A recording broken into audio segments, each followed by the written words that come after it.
Hello, this is Thinking Out Loud with Ian Currey. How are you today? Thanks for dropping by, it's good to see you. Today we're back at the model railway looking for an old lady called Miss Evans. She's not home, so I expect she's gone to the corner shop to buy Marmite. Do you have neighbours who are your friends? You know exactly what they like, don't you? Having much older friends can be really rewarding. Come on, let me tell you what I think.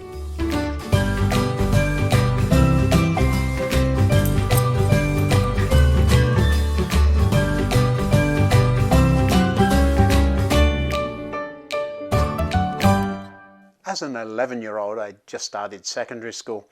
I really didn't have many friends because my school was a train ride away in the next town. I really liked riding the trains every day to school, but not school so much. We lived quite near to the railway station, but you couldn't see or hear the trains from our house except in winter. And then when the snow or ice formed on the conductor rails, as the trains tried to draw currents through the ice, the sky would light up with a big blue flash. And pretty soon after, you would smell the results of the arcing in the still night air. There really wasn't a good place to see the trains in winter that wasn't freezing cold. I was too short to see over the edge of a brand new road bridge that had been built over the railway, and the level crossing beside the signal box that we've talked about before was way too open. The cold north wind would whistle across the sand dunes and you'd be an icicle in no time. I like trains, but I don't like being an icicle. I like to be warm. Now, Miss Evans lived a short walk along the railway track. She had an upstairs flat in a row of small houses. Her really small living space had just 2 rooms and a bathroom.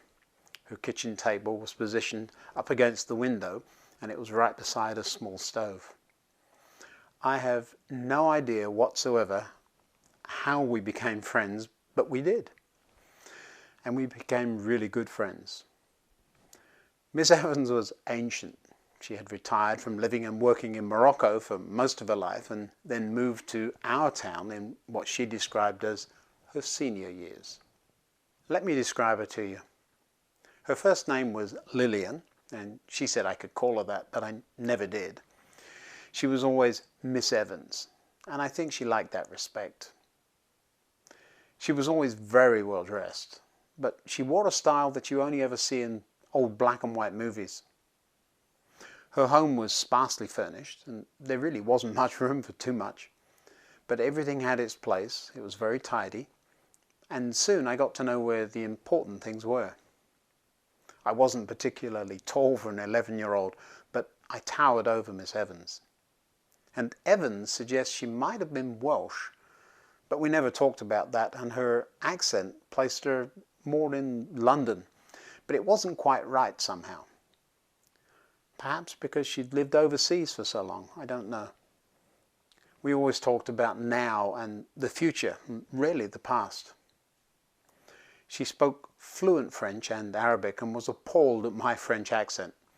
But then anyone who actually speaks French is appalled at my French accent. I may claim to speak Spanish reasonably well, but I'm fooling nobody with French.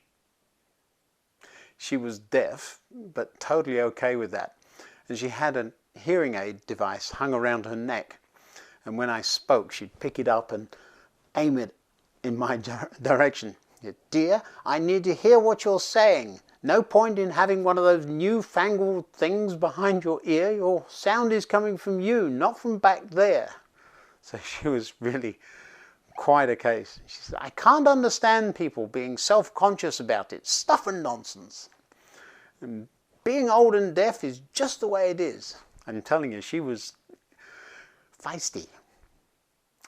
She really endeared herself to this 11-year-old. Never beating about the bush, she would come out with things and ask all kinds of questions about things that I wouldn't expect an old lady to be interested in at all. And it was a genuine interest too. The first time I visited her house, she had me sit down while she made tea. and she noticed I was looking over my shoulder every time I heard a train go by. Her flat had a wonderful view of the railway, but only if you were in one spot, her spot. The second time I visited, the room had been awkwardly rearranged, and her seat was now where mine had been. And now I had a fantastic view of the railway. Oh, she was fantastic. Miss Evans had a super sharp mind. I really loved that about her. She easily kept up with my chatter about electronics and radio, physics and engineering. And she introduced me to some quite advanced math. And somewhere along the line, she gave me a rudimentary understanding of some of Einstein's basic theories. Seriously. Apparently he was someone that Miss Evans had paid keen attention to. She did a great job of explaining, for example, E equals mc squared in less time than it takes most people to explain what the formula component parts are. Ian, if you can't explain something simply, you don't understand it well enough. And to this day, her simple explanations help me. And they help me when I'm getting into scientific or math study. And yes, I still do that just for fun sometimes. Stereotypes are a curse at the best of times. But why should we be surprised that an old lady had a high IQ and keep up with the chatter of an 11-year-old? I would visit about once a week or so and eat late afternoon tea with her before playing a game of Scrabble. She was a Scrabble ace and taught me not only how to play the game, but how to play well. We both struggled with spelling. Our brains just didn't function in certain ways, but we learned the art of filling in the spaces using logic. We could recognize high scores that would trash an opponent's options, and if a cue didn't land on a triple, we were not playing well at all. Equipment, crossing two other words, getting all 7 letters out and scoring 2 triples on the cue was an exciting day we talked about for weeks. While there were only 2 of us, we played a third open hand, and each of us played that hand in turn. Scores were very high. But the talk was even better. We talked about all kinds of things, the speed of light and its implications, matter and energy being interchangeable, that's all to do with E equals mc squared, why sound speeds up when traveling through water, and just for fun, speculation about what happens to disorder as you approach absolute 0 degrees Kelvin. And these were all things that were really interesting to me. Tea was interesting too. Almost always the same. We had window cake, and if you're from England, you'll know what that is. I think its official name is Battenberg cake. And always egg sandwiches. They're a favourite too. Now these were no ordinary egg sandwiches. These had a smear of Marmite in them. And that's really weird stuff. And if you don't know what it is, it has the texture and appearance of axle grease and the taste of... Well, if you haven't tried it, be really careful. You'll either love it or hate it. I don't like it, and, well, I do in egg sandwiches, but that's all. And I always think of Miss Evans whenever I see the stuff. She was quite a character. Over the years, those visits ran on, and eventually she got less and less able to get around, and I'd do a little shopping for her at the corner shop. And then she'd pick up conkers in the park for me if she went out for a walk. Conkers, wow. There's a memory. You'll have to Google that one. It's a game children play in the autumn with horse chestnuts, but it's peculiar to just the UK, I think. Many a sore hand and missing shoelace over that game as a child. So why am I telling you about Miss Evans? Everyone should have a Miss Evans in their lives. What an impact she had on me. I learned so much from her, and she says she learned things from me too. We were great friends and we had no airs or graces. and I could tell her anything and she would share things with me. If I was having a rough time, she'd be very helpful. Usually she didn't say much on those days. She'd ask a few questions and let me natter away. One phrase that at first I didn't understand was one she used as I left her home for the short walk to my house. She would tap her tattered Bible with one hand, and with the other she'd point a bony finger at me and say, "Dwell deep."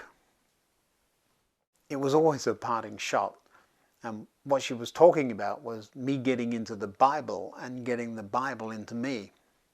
I didn't really get it at all at the time, but certainly it was one of those key stepping stones in my life eventually. We'd sometimes talk about the Bible too. She'd often have a little out there take on some verse or other, but she always made sense. Some of the thinking I come up with still today, half a century later, is still based on that kind of open-minded, out there thinking. Miss Evans wasn't telling me what to believe. She wasn't pitching standard off-the-shelf ideas. She was showing me how to work it out for myself and find answers, no matter how inconvenient to tradition those answers were. I'll give you an example of what she would do. She'd ask a question such as, "Ian, so where do languages come from?" And knowing the traditional teaching, gleaning from the Bible, I would say something like, "Well, a lot of people believe they started at the Tower of Babel." And then she'd ask, "Well, that's well and good, but what do you think?" And I'd be very careful with my answers. Sometimes I tried to avoid one of her stuff and nonsense retorts. But eventually I realized it was okay to say things that made no sense, and she would say stuff and nonsense and then help me think out the problem and come to an acceptable conclusion. And all the time she was encouraging critical thinking and making me think for myself. And just when I thought she was just making conversation, or that part of the discussion was over, out would come her tattered Bible and she'd say, "Let me show you something you'll like." And I always did. She managed to bring really stuffy parts of the Bible to life. And it was just so natural to include it in our conversation. Her life wasn't compartmentalized. She didn't have a Bible in one pile and science journal in another with the maths books. No, it was all just one. Do you want to see how she made me think and go and study for myself? Come on, let me show you. Let's find that Tower of Babel story. It's in Genesis chapter 11. Let me read it to you so you get the idea. At one time, all the people of the world spoke the same language and used the same words. As people migrated to the east, they found a plain in the land of Babylonia and settled there. They began saying to each other, "Let's make bricks and harden them with fire." In this region, bricks were used instead of stone and tar was used for mortar. Then they said, "Come, let us build a great city for ourselves with a tower that reaches into the sky. This will make us famous and keep us from being scattered all over the world." But the Lord came down to look at the city and the tower the people were building. "Look," he said, "the people are united and they all speak the same language. After this, nothing they set out to do will be impossible for them. Come, let's go down and confuse the people with different languages." In this way, he scattered them all over the world. "So there," she'd say. "That's all the Bible has to say about that. Rather a strange story, don't you think? And there really wasn't much to it after all, was there?" And actually, I had never really given it a thought. It seemed as good an explanation as any, and yet...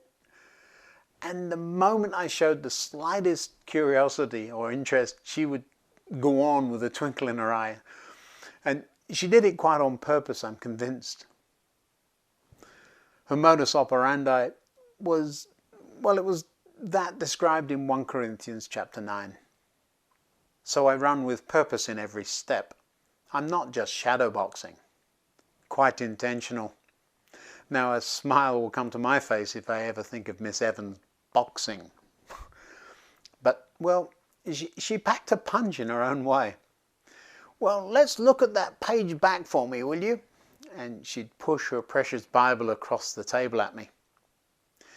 Well, without boring you, Genesis 10, the page back, has a long list of unpronounceable tribe and people names.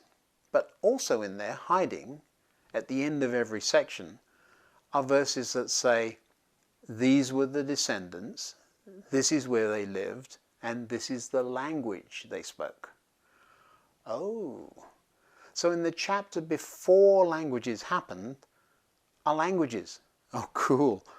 And she'd snap shut her Bible, point a bony finger at me and say, "Dwell deep," and hand me my coat.